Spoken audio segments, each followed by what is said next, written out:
कृष्ण गोविंद हरे मुरारे, हे नाथ नारायण वासुदेवा।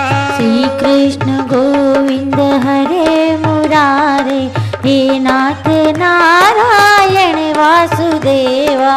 नाता भला क्या जग से हमारा, आए यहाँ क्यों क्या कर रहे हो। नाता भला क्या जग से हमारा, आए यहाँ क्यों क्या कर रहे हो। सोचो सोचो सोचो विचारो, हरि को पुकारो, गोविंद दामोदर माधवेति।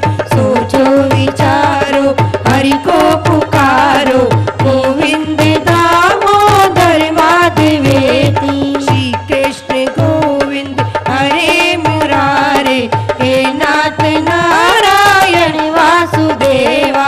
श्री कृष्ण गोविंद हरे मुरारे, हे नाथ नारायण वासुदेवा। प्यारे जरा तुम मन में विचारो, लाए क्या तुम क्या ले चलोगे। प्यारे जरा तुम मन से विचारो, क्या साथ लाए क्या ले चलोगे। क्या साथ जाएगा और क्या लेकर आएंगे, यही सोचने की ज़रूरत है। जब ये बात समझ में आएगी कि कुछ संग नहीं जाना, तब व्यक्ति कोई पाप नहीं करता। भागवत हर कदम पर हमें यही बात सिखाती है। प्यारे जरा तुम मन में विचारो, क्या साथ लाए क्या ले चलोगे। प्यारे जरा तुम मन से विचारो, क्या साथ लाए क्या है ले जाना। क्या जाएगा हमारे साथ, बताइए क्या संग में जाएगा। जावे यही साथ हरि नाम प्यारा, गोविंद दामोदर माधवेति। जावे यही साथ हरि नाम प्यारा, गोविंद दामोदर माधवेति। हे कृष्ण हे यादव हे सखेति, गोविंद दामोदर माधवेति। श्री कृष्ण गोविंद हरे मुरारे, हे नाथ नारायण वासुदेवा। श्री कृष्ण गोविंद हरे मुरारे, हे नाथ नारायण वासुदेवा। हे नाथ नारायण वासुदेवा, हे नाथ नारायण वासुदेवा। हरि बोल हरि बोल हरि हरि बोल, हरि बोल हरि बोल हरि हरि बोल। हरि बोल हरि बोल हरि हरि बोल, हरि बोल हरि बोल हरि हरि बोल। हरि बोल हरि बोल हरि हरि बोल, हरि बोल हरि बोल हरि हरि बोल। हरि बोल हरि बोल हरि हरि बोल, हरि बोल हरि बोल हरि हरि बोल। हरि बोल हरि बोल हरि हरि बोल, हरि बोल हरि बोल हरि हरि बोल। हरि बोल हरि बोल हरि हरि बोल, हरि बोल हरि बोल हरि हरि बोल।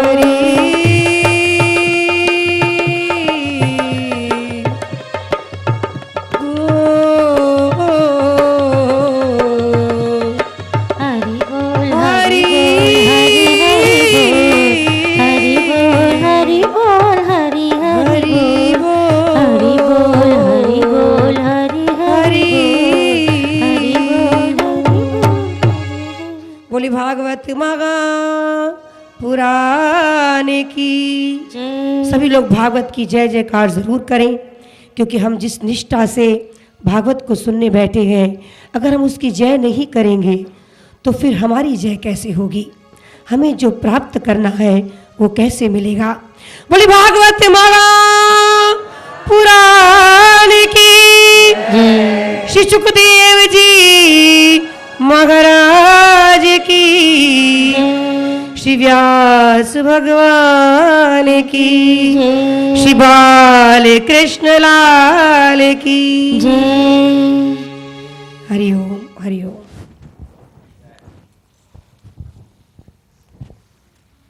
श्री व्यास भगवान की जय।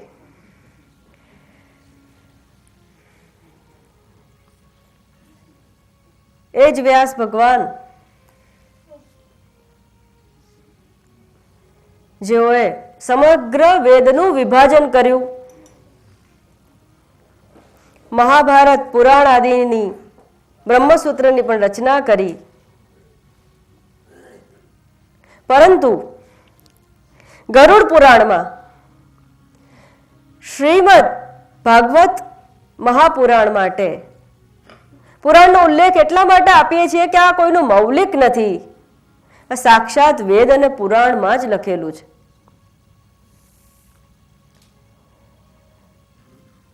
અર્થોયમ બ્રહ્મસૂત્રાણામ ભારતાર્થ વિનિશ્ચયઃ ગાયત્રી ભાષ્ય રૂપૌ સૌ વેદાર્થ પરિબૃંહિતઃ પુરાણાનાં સારરૂપઃ સાક્ષાત ભગવતોદ્દિતઃ દ્વાદશ સ્કંદ સંયુક્તઃ શતવિચ્છેદ સંયુતઃ. કંઈક 12 સ્કંદ વાળું છે, 18,000 જેના શ્લોક છે, 100 જેવા વિશ્રામ છે, જેને શ્રીમદ મહાભાગવત કહેવામાં આવે છે. એ શું છે? અર્થોયમ બ્રહ્મસૂત્રાણામ. બ્રહ્મસૂત્રનો અર્થ છે. એટલું જ નહીં, ભારતાર્થ વિનિશ્ચય, મહાભારતના તત્વનો નિર્ણય એમાં આપ્યો છે. એટલું જ નહીં, ગાયત્રી ભાષ્ય રૂપવ સૌ, ગાયત્રી ભાષ્યનું સાક્ષાત સ્વરૂપ એટલે શ્રી ભાગવત મહાપુરાણ.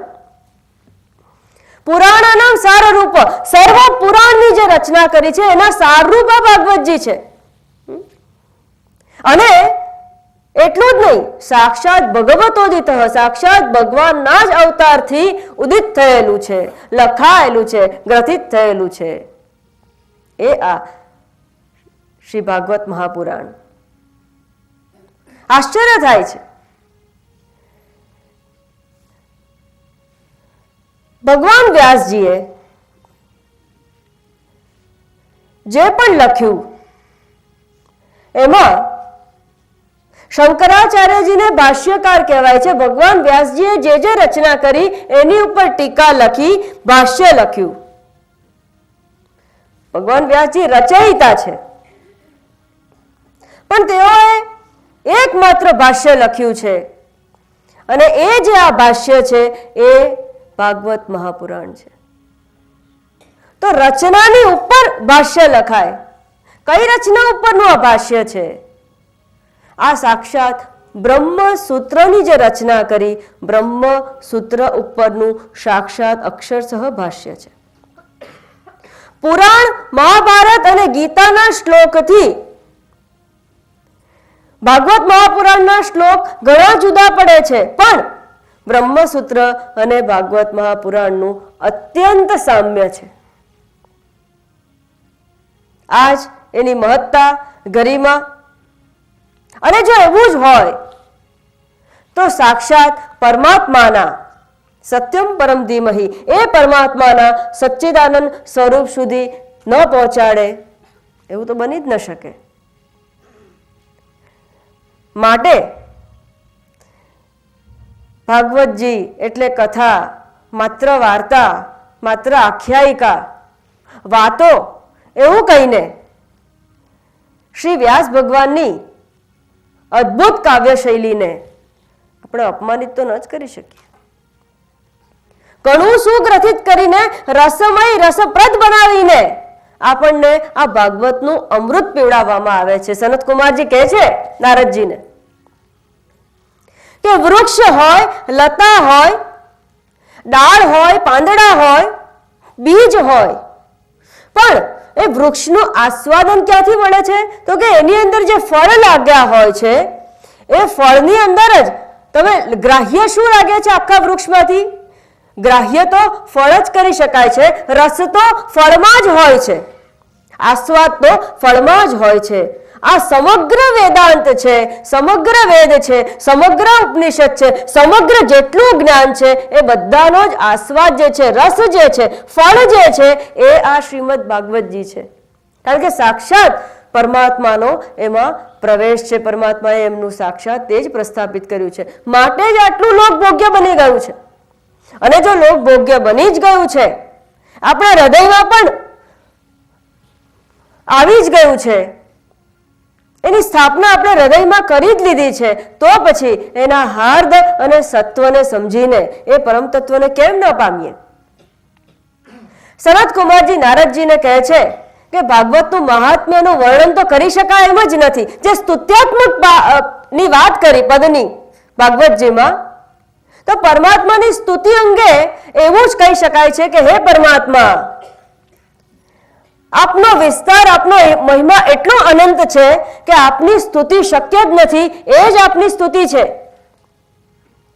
અને માટે જે પોતે જેટલા ગંભીર ભાવથી પરમાત્માનું આકલન કરી શકે, સ્તુતિ કરી શકે એટલું ઓછું છે. માટે જ કહ્યું અસિતગિરી સમમ સ્યાત કજ્જલમ સિંધુ પાત્રે સુરતરુવર શાખા લેખની પત્રમૂર્વી લિખતી યદિ ગૃહીત્વા શારદા સર્વકાલમ તદપિ તવ ગુણાનામ ઈશ પારમ ન યાતિ. આ સ્તુતિ. અને એટલા જ માટે પરમાત્માની જેવી સ્તુતિ જેટલી કરશો એટલી પરમાત્માને માન્ય છે, સ્વીકારી લે છે. કોઈ નાના બાળકને પૂછો કે સમુદ્ર કેટલો મોટો, તો એના આટલા નાના હાથથી જેટલો મોટો બતાવી શકશે એટલો બતાવશે, પણ એના આટલા હાથ જેટલો મોટો છે તો કે એના આટલા હાથ જેટલો મોટો નથી. છતાં પણ પિતા હસીને એની વાત સ્વીકારી લે છે કે આટલો મોટો છે, કારણ કે મારો પુત્ર કહી રહ્યો છે, એટલે આનંદથી વાતને સ્વીકારી લે છે. એમ જ પરમાત્માને જ્યારે કહીએ છીએ આપ સુંદર છો, આપ સત છો, આપ ચિત્ત છો, આપ આનંદ છો, આપ સર્વત્ર છો, આપ નિરાકાર છો, જે રીતે જેણે સ્તુતિ કરી, આપ દયાવાન છો, આપ કરુણામય છો, એ બધી જ સ્તુતિ સ્વીકાર્ય છે. માટે યેન કેન પ્રકારેણ પરમાત્માની સ્તુતિ, પરમાત્માનું ગાન, પરમાત્માનું સ્મરણ ચાલુ જ રાખવાનું. સનત કુમારજી નારદજીને વાત કરે છે કે સ્તુતિ કે મહાત્મ્યનું વર્ણન તો શક્ય નથી, છતાં પણ આપને વિશ્વાસ માટે હું આપને એક નાનો પ્રસંગ કહું. નારદજી તુંગભદ્રા નદી પાસે આત્મદેવ નામે બ્રાહ્મણ રહેતો હતો. પત્નીનું નામ ધુંધુલી. સારા ઘરની, પણ સંસ્કાર કંઈક એવા વિચારો પ્રપંચમાં પડી ગયા હતા. બાહ્ય ઇન્દ્રિયનો એટલું બહિર્ગમન થઈ ગયું હતું, બીજાના દોષ જોવામાં એટલી બધી એ લાગી ગઈ હતી કે સ્વયંના કલ્યાણનો ક્યારે પણ વિચાર કરી શકી નહીં. પરમ સ્વાર્થી અને પ્રપંચી અને ક્લેશ ઉત્પન્ન કર્યા કરે. આવી એ પત્ની, કોઈ બાળક ન હતું આ બ્રાહ્મણ ને, માટે ખૂબ જ બંને વિવહળ રહેતા હતા. ખાસ તો આત્મદેવ બ્રાહ્મણ, તેમને એમ થયું કે મારી પાસે જે જ્ઞાન છે એનો વંશ ન હોય તો એ જ્ઞાન હું આપીશ કોને? વળી મારું નામ પણ રહેશે નહીં. અજ્ઞાન અવસ્થામાં વિચાર કરે છે કે મારું નામ પણ નહીં રહે, મને અંજલિ આપનાર કોઈ ન હોય. માટે પુત્રની ઈચ્છા કરી અને તપ્ત થઈને વનમાં જતા રહે છે. વનમાં એક વિરક્ત સંન્યાસીજી બેઠા હોય છે. એમને પગે લાગીને કહે છે કે હું ખૂબ જ દુઃખી છું, મારે પુત્રની ઈચ્છા છે. પેલા સંન્યાસી કહે છે કે તું પુત્રની આ ઈચ્છા છોડી દે, તારા આ જન્મમાં પુત્ર લખ્યો જ નથી, પુત્ર સુખ, સંતાન સુખ તને મળવાનું નથી. અને હું તને સાચું કહું છું, હું તને મળી જ ગયો છું, તો આ વિરક્તોનો સંન્યાસનો માર્ગ જ તું સ્વીકાર કર. આ શરીર, મન, ઇન્દ્રિય તો અતિશયપણે જડ છે, દેશ, કાળ અને વસ્તુથી બદ્ધ છે, આવવા અને જવા વાળા છે. એની અંદર રહેલો પેલો નિર્વિકાર પરમાત્મા છે, જે ક્યાંય જતો આવતો નથી, જે તારું પોતાનું સ્વરૂપ છે, એને તું જાણ. તું આ સંતાનના વિચાર છોડી દે તો પણ માનતો નથી.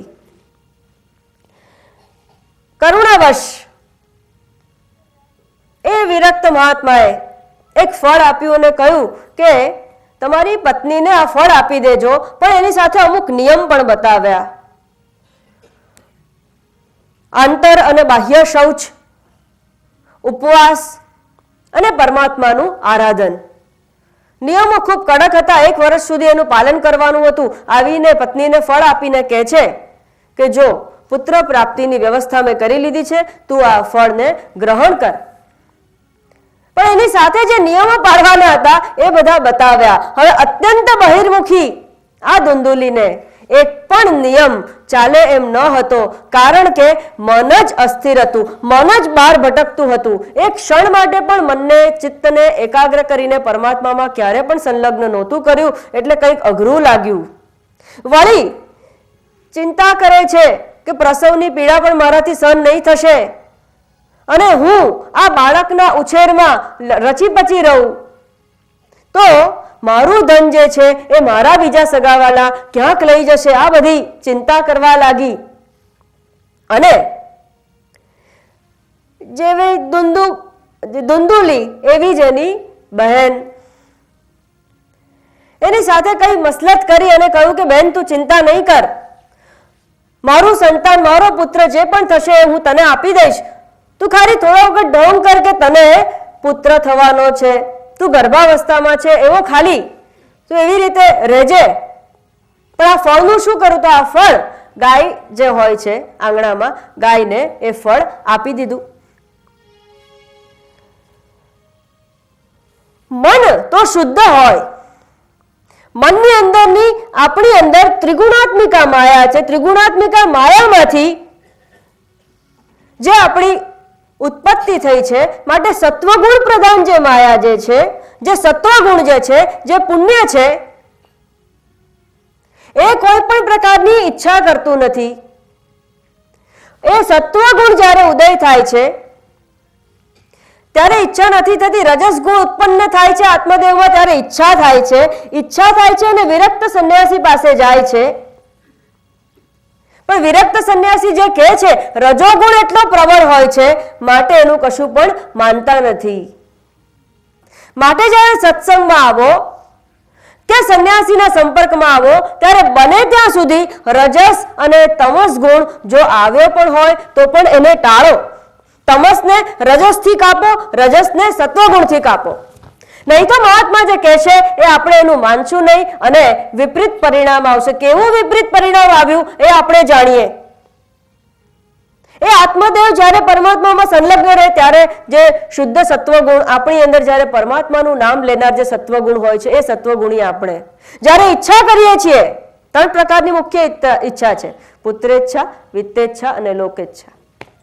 ઉપનિષદમાં આવે છે એતમ વૈ તમાત્મારમ વિદિત્વા બ્રાહ્મણઃ પુત્રેષણાયાશ્ચ વિત્તેષણાયાશ્ચ લોકૈઃ વ્યુત્થાય ભિક્ષાચર્યમ ચરંતી બ્રહ્મૈવ સન બ્રહ્માપ્યેતિ. એ પરબ્રહ્મને જાણે છે. ક્યારે? આ 3 પ્રકારની એષણાને છોડી દે છે.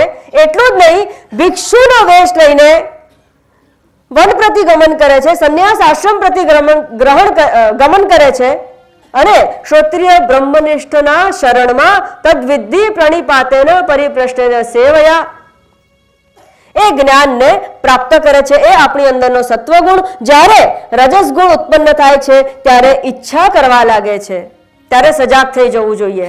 આત્મદેવના દ્રષ્ટાંત પરથી આટલું જ શીખવાનું છે કે મારી અંદર જ્યારે રજસ ગુણ હોય ત્યારે, રજસ એટલે કે કર્મ, તો ત્યારે કયું કર્મ કરવાનું?